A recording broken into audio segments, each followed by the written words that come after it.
What up, y'all? Welcome back to I'm Just Saying Sports. You seen the topic of today. Did the Browns make a mistake by getting rid of Baker Mayfield? We're going to get into it, but before we get into it, be sure to like, comment, subscribe, and tell your people to holler at me, because I'm out here. All right? Now, look, first and foremost, shout out to Tampa Bay and Baker Mayfield for that ass whooping they put on the Philadelphia Eagles yesterday. They got up in them, pause, and they did what they were supposed to do. Regardless of what Philly had going on, the Buccaneers came out, they balled out, and they won. That's all that matters. I don't want to hear no excuses from Philly or Philly fans. Buccaneers did their thing, so salute to Baker Mayfield, and he had a hell of a game too. So I ain't gonna try to sit up here and discredit him for that performance at all. He did what he was supposed to do. But I have been seeing today, and I thought this was going to happen, but I was hoping it wouldn't, because I don't think it would have happened had the Browns did what they were supposed to do and win. This wouldn't be a conversation, but the Browns lost, obviously, and the Tampa Bay Buccaneers won with Baker Mayfield, so this is a conversation. I was on Threads earlier, and I saw somebody say, like, a whole big long paragraph about how stupid the Browns are for letting Baker Mayfield go because he won. That pissed me off, so I had to respond. Then I'm watching UCSS, Ultimate Cleveland Sports Show. Shout out to those guys, because they do a great job out there. G. Bush, Jay, Bull, McNuggets, Tyvis, all of those guys, Earl the Pearl. All those guys do a great job, so salute to them and salute to that show. But I'm watching it, and they talking about Baker Mayfield, which kind of irritated me, man, because I'm like, man, we got to move on. But at the same time, I understand people want to talk about it, because there are a lot of Baker bros still out there in the city of Cleveland, man. And Browns fans in general. Like, there are a lot of Baker bros who still root for Baker, and some of them even root for the Browns to fail. Because they got rid of Baker, which makes no sense to me, man, but whatever. But they're talking about Baker, and Jay Crawford, from formerly of ESPN and First Take and all of that, Cold Pizza, all that good stuff. He's a Baker bro. Like, he finally admitted that he was, but he has been a Baker bro for years. It's kind of annoying because when you on a show like that, you're on a platform like that, I don't want to. You're shoving that down my throat, and I don't want to hear it. And Jay Crawford is he's very emotional when it comes to his teams. Like, he's very emotional. Like, logic is out the window for the most part with him.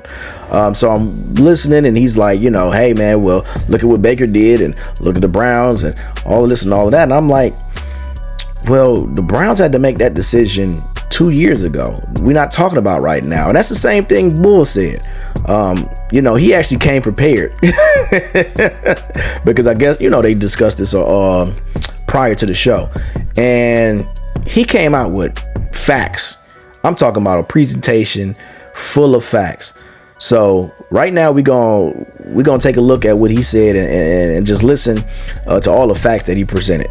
Take a listen. Do the right thing, right? I wanted to look back and reflect, did the Browns do the right thing in letting Baker go? So I need to do that. I needed to look, yes, at this past season, but I also needed to look at his career, because the Browns didn't have to make that decision now. They had to make that decision 2 years ago when it was a different set of facts, right? If you look back at Baker's career in 2018, he had a very good season for a rookie. I think that's a key point here. He had a very good season for a rookie. He set the touchdown record for rookies. It may be broken by now. I don't know. Justin Herbert shattered it. What my point is that C.J. Stroud this year had a great season, an MVP-level season. Baker Mayfield didn't have that kind of season in 2018. He had a very good season for a rookie. 2019, he was terrible. You look at the numbers across the board, 22 touchdowns, 21 picks. The 2020 season was really strange, right? 21 picks? Yeah. The 2020 season was very strange. He started off very spotty, if you remember, in 2020. And coming off a bad 2019, there was reason not to believe in him. Through the first 10 weeks, the Browns had a decent record, right? But he had only played 4 good games through the first 10 weeks, 6 bad games. In his 4 good games, he threw 11 touchdowns and 4 picks. In the other 6 games in the first 10, he had 4 touchdowns and 5 picks and averaged 185 yards a game. And that included, well, it doesn't include anything, it doesn't matter. But Down the stretch of the 2020 season, he was phenomenal. He was great the rest of the year. Fantastic. He threw 11 touchdowns, 1 pick, and averaged 286 yards a game. He was great. And then he was great in the playoffs against the Steelers, and then he fell on his – didn't fall on his – I wouldn't even say he fell on his face against the Chiefs. It was an okay game against the Chiefs. 2021, his last year with the Browns, again, he was terrible. Now, you want to present the injuries, fine. We all know that thing. The bottom line, he was terrible again that year. Last year, outside of 2 decent games with the Rams, he was a disaster. This year, overall, a great year. Maybe his best. It was his 3rd best in terms of yards per game, his 2nd best in terms of turnover percentage, his career best in completion percentage, and his career best in terms of touchdowns. So you could argue it was probably his best year. Mike, I'm going over 11:20, but I promise not too much. Why further. are we litigating his entire history? I didn't get that. I just want to make a presentation. You've made a lot of presentations with facts before, and I didn't interrupt you. I don't see how that's pertinent to today's show. And I didn't interrupt you. Let him go. He Okay, got I just didn't know that we were going to litigate his entire career, but that's he on fine. the time. I just Go ahead. know where he is now. That's all. All right. That's all I care about. Well, so far, I mean, you're not even listening because I haven't even said anything bad right now, but that's okay. No, I'm not That's fine. interested. That's why I'm not listening. Okay, great. Thank you. In his career, Baker Mayfield in 89 games, 137 touchdowns, including 7 rushing touchdowns, 91 turnovers, including 17 lost fumbles. He has a 62 career completion percentage. Only players worse than that have played 50 games that are still active are Sam Darnold and Jameis Winston. He has a 2.6% interception percentage. The only players worse active 50 or more games, Jameis, Darnold, Jimmy G, Andy Dalton, and Mitch Trubisky. And he's 19th in yards per game in his career. Now, he's been a lot better overall since leaving the Browns and this past year in Tampa Bay. But here's a key stat that I saw for Baker. You know what his record is? 45 games he's played in his career against teams that finished the season over 500. You want to guess what his record is? 20 and 25. 20 and 25. Mike? I said what, 18 and 27? Okay. His record is 11 and 34 in games against teams that were over 500. And you say, well, Bull, that's not fair. Take out the Browns. What is he since leaving the Browns? Well, he's 4 and 13 since leaving the Browns. But wait, what about this year? Okay, this year. I'll give you this year specifically. He is 4 and 7 against teams over 500. Now, congratulations to him because in the last month, he won back-to-back games for the first time ever against teams over 500 when he beat the Packers and Jaguars. No it was kidding. the first time in the history of his career that he's won games against teams that finished the season over 500. Not necessarily that were teams over 500 at the time. Wow. And if you look at his career numbers, he is one of only 3 quarterbacks that has averaged over a turnover a game and under 1.6 touchdowns per game. Only him, Trevor Lawrence, and Josh Allen. There's very few quarterbacks averaging over a turnover a game in their career. He's one of the few. Who was that last one? Josh Allen. I'm sorry, not Josh Allen. Trevor Lawrence and Daniel Jones. Okay. Now, Josh Allen has averaged more than 1 turnover a game. He's averaged just over 109, slightly more than Baker. Baker's averaged 1.02 turnovers per game. Josh Allen's averaged 1.09, so Allen's slightly worse. Okay. But Baker has 137 touchdowns in 89 games. Josh Allen has 221 touchdowns in 94 games. Now, it's quite obvious, based on the information and the facts provided by Bull, who's heavy on facts and stats. He's heavy on stats.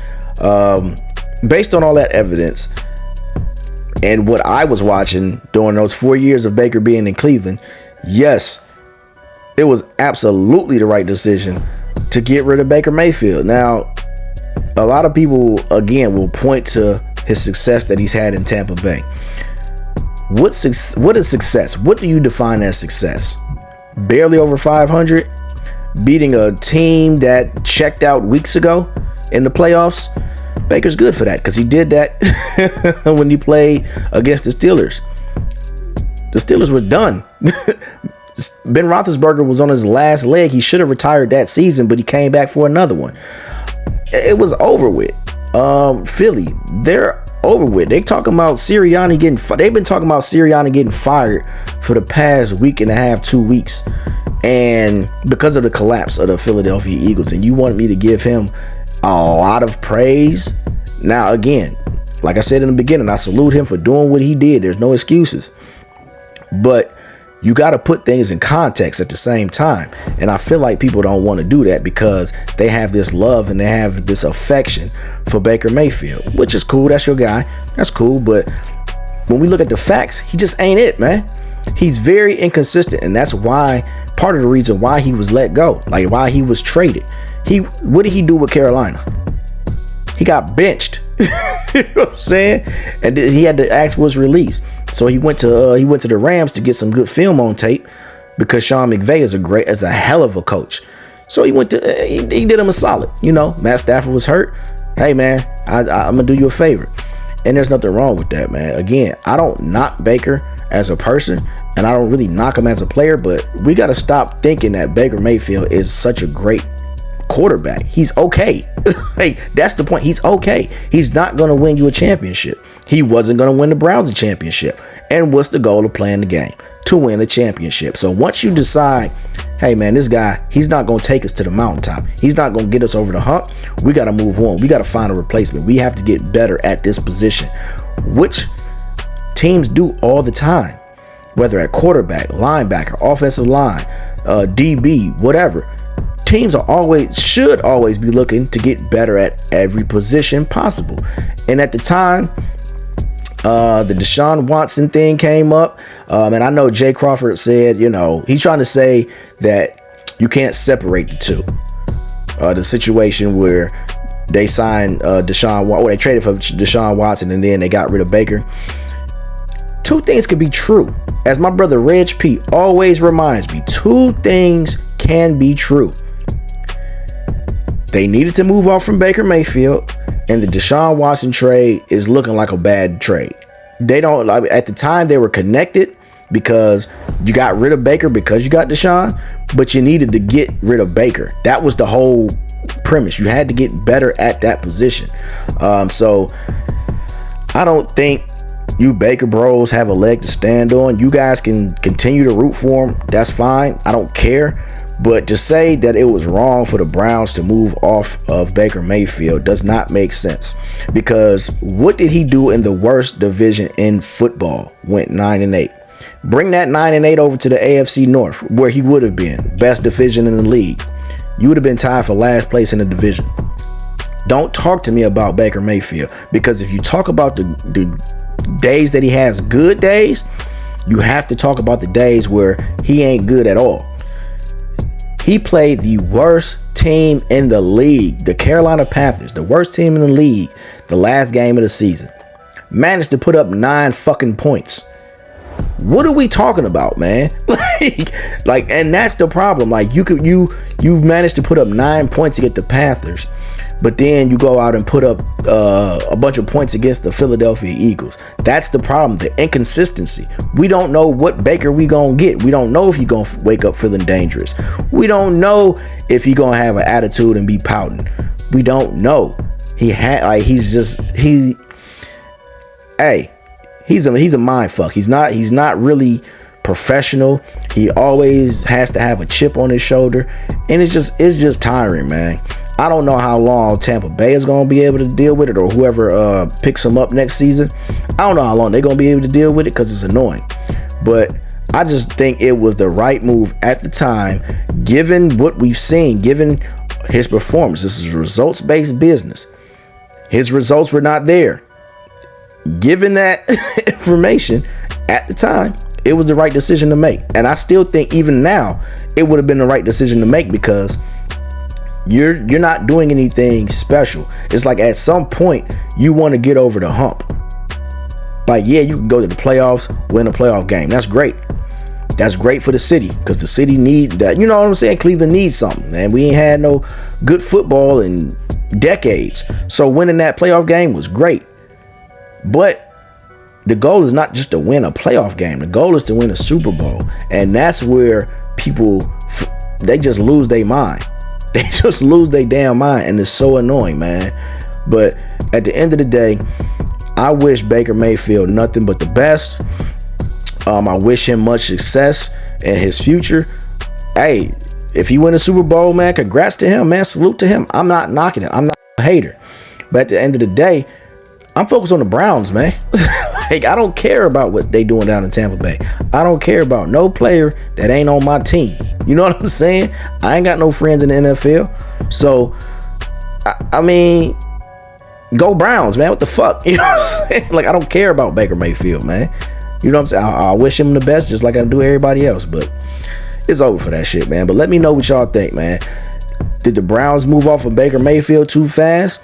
Do you think they should regret moving off from Baker Mayfield? Do you think Baker Mayfield is going to lead a team to a Super Bowl eventually? Let me know. Hit me up in the comments. Again, be sure to like, comment, subscribe. Tell your people to holler at me because I'm out here. Peace.